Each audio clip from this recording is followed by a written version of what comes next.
Salut les amis, alors aujourd'hui on va parler d'un sujet qui est très important pour les débutants. Ça sera de savoir les erreurs à ne pas commettre parce que vous savez, vous avez vu au niveau du trading et du CFD en particulier, il y a à peu près 80% de perdants. Alors qu'est-ce qui se cache derrière ce chiffre? Eh bien malheureusement une réalité qui n'est pas très rigolote, c'est que les débutants sont majoritairement perdants. Alors pourquoi?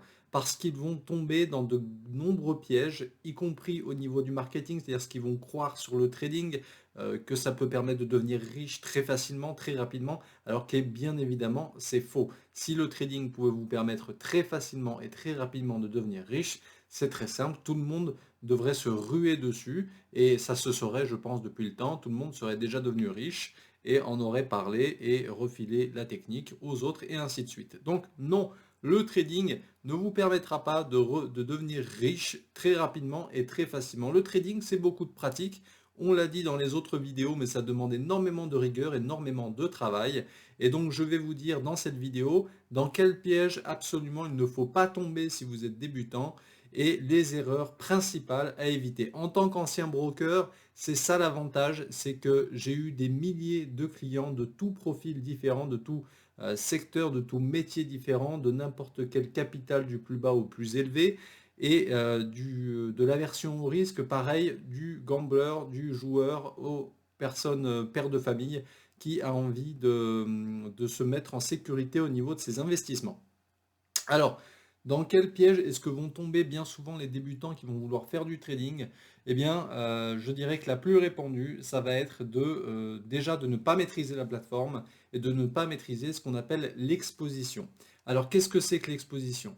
On va le montrer directement sur la plateforme. Ici, par exemple, on est sur le CAC 40. Eh bien, on va parler de volume. Je l'ai déjà dit dans les autres vidéos, mais là, c'est très important si vous ne les avez pas vues, de maîtriser votre exposition. Très important. L'exposition, c'est quoi? Eh bien, je vais me renseigner directement sur la plateforme. Alors ici, hein, le plus facilement, si vous souhaitez trouver, ici on est sur le DAX, l'indice allemand. Quelles informations il faut avoir pour pouvoir trader selon votre capital? Et oui, c'est une question de capital, bien sûr, combien vous allez mettre sur le marché.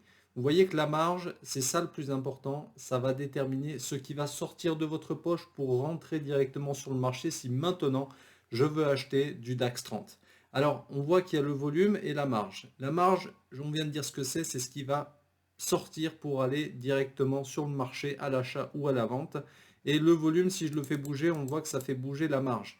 Eh bien, c'est de ça qu'il faut vous inspirer si vous êtes un grand débutant, que vous ne connaissez quasiment rien au trading, mais que vous souhaitez passer vos premières opérations. Il faut maîtriser le ticket d'ordre et surtout la marge. Parce que le trading, ce n'est pas un coup de poker, ce n'est pas un jeu. À ce moment-là, allez faire du pari sportif, allez faire Winamax, ça ira très très bien. Je critique pas du tout Winamax, mais le trading, c'est très différent et on ne peut pas considérer l'un comme l'autre. Donc, ici, on doit faire preuve de rigueur et donc, comme dans n'importe quel investissement, il faut diversifier son risque et ne pas mettre tous ses œufs dans le même panier. C'est un dicton de grand-mère, oui, mais croyez-moi, il fonctionne très bien dans la logique de l'investissement. Et pas que dans l'investissement financier, dans l'immobilier également.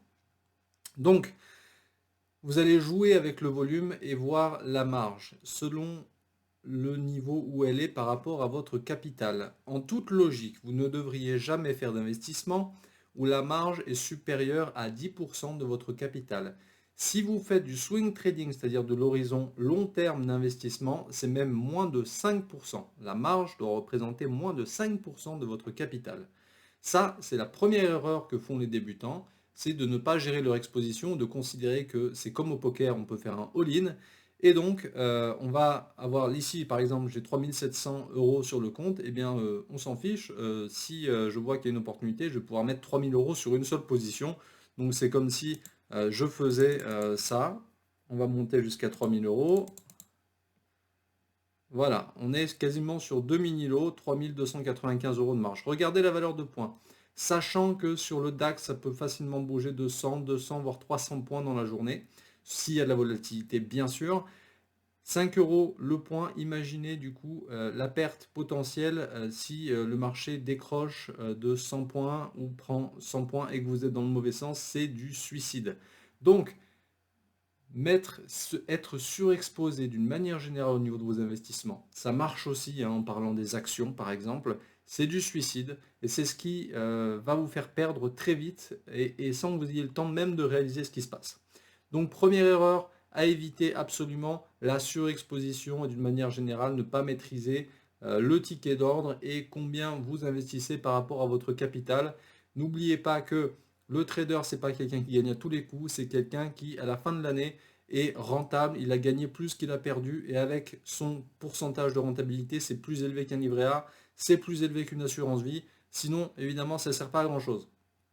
Deuxième grande erreur à éviter, et que j'ai croisé des centaines de fois chez les nouveaux traders, les jeunes investisseurs, ça va être de vouloir faire par exemple de l'intraday. Typiquement ici, bon, ben, on est sur le DAX 30. On va prendre un exemple très concret. On est sur une zone de range sur le DAX 30, c'est exactement la situation actuelle. On peut tracer ce range très facilement, visuellement vous le voyez. Hein.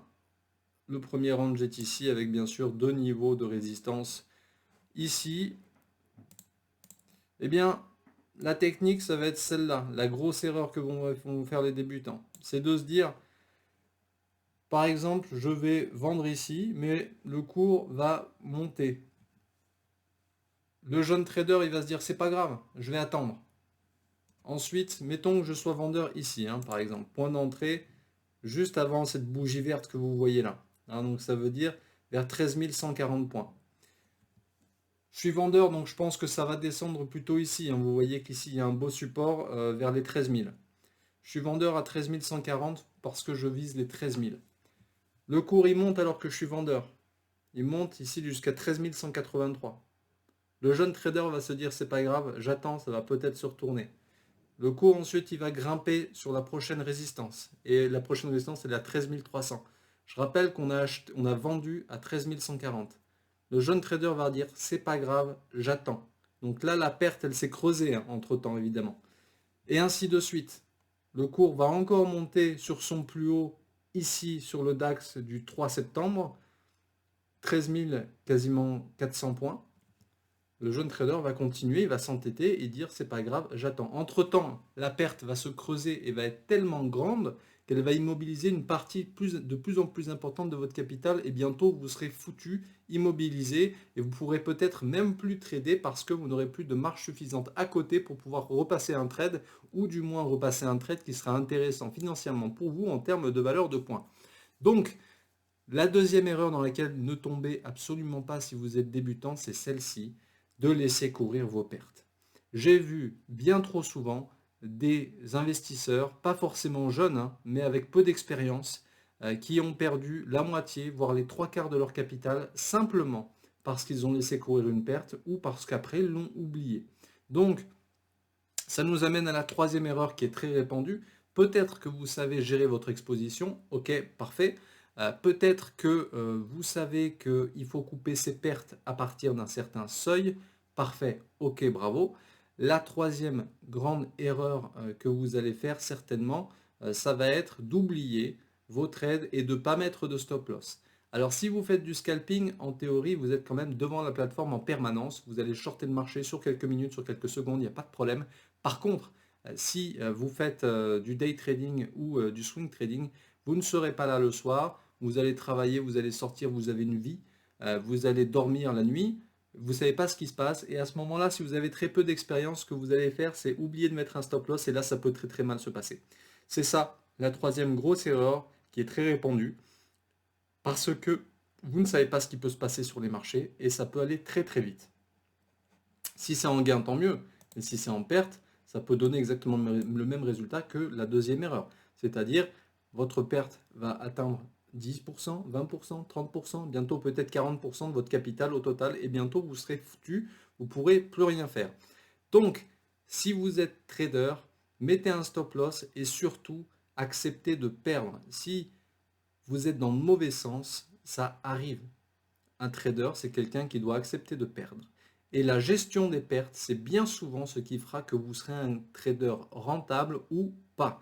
Parce que justement, vous accepterez mieux vos pertes, vous allez les couper beaucoup plus tôt pour refaire ensuite des trades rentables, alors que Dans le cas contraire, vous allez vous entêter et vous allez chercher à avoir raison tout seul contre le marché. Dites-vous bien systématiquement une chose, c'est le marché qui a raison dans 100% des cas. Donc autant être de son côté et être dans le bon sens plutôt que de s'entêter et attendre peut-être plusieurs semaines d'être enfin dans le bon sens. Parce que peut-être que ça n'arrivera jamais ou peut-être que vous allez être tellement loin dans le mauvais sens que vous allez être déclenché en appel de marge et la position qui prendra 50% de votre capital, boum, elle sera clôturée automatiquement et vous serez foutu.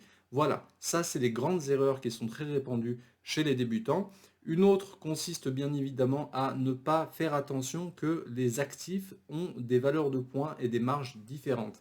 C'est ça le trading. Si je prends le DAX 30, vous voyez que pour 0,1 lot, par exemple, j'ai une marge de 1600 euros et une valeur de points de 2 euros. Ça n'a rien à voir avec d'autres actifs. On peut prendre par exemple le Forex, hein, je parle d'actifs qui sont très connus. Je reprends le même volume, 0,2 lot.